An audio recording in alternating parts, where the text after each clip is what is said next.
version this one. Bro, chai, less sugar. Oh, come, take chair, come. Give chair. Give chair, what do you think? Money for chair. Come, come.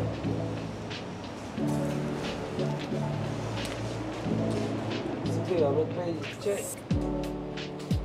Thank you.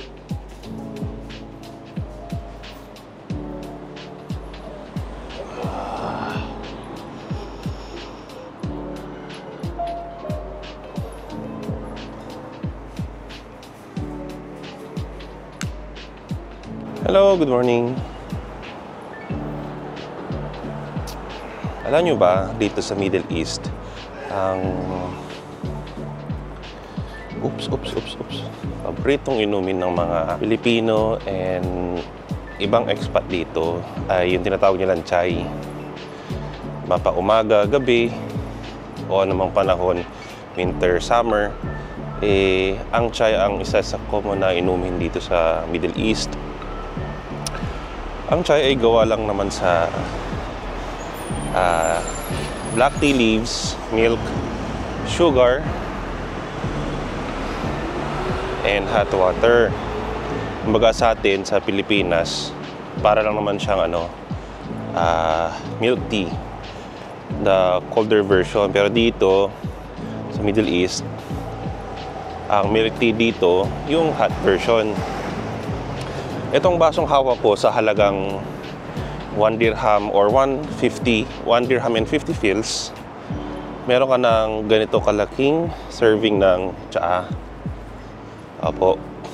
Kumbaga sa Philippine money, nasa 15 to 23 pesos siya.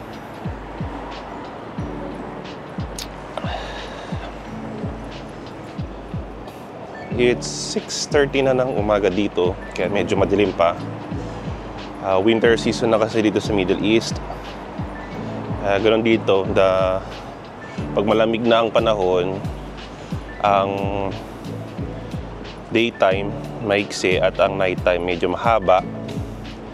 At nag-i-start mostly likely yung winter season dito sa December until April.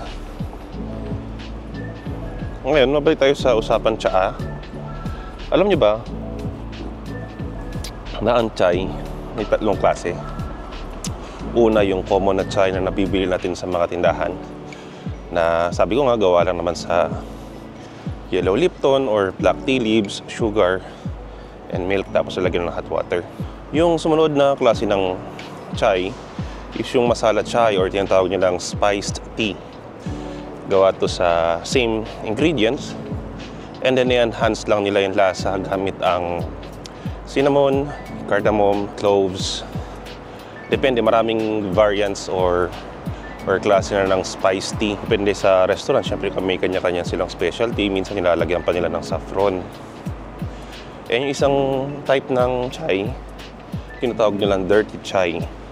Yung dirty chai, same as spiced chai na may herbs and spices, pero lalagyan lang nila to ng 1 shot espresso or ng kape.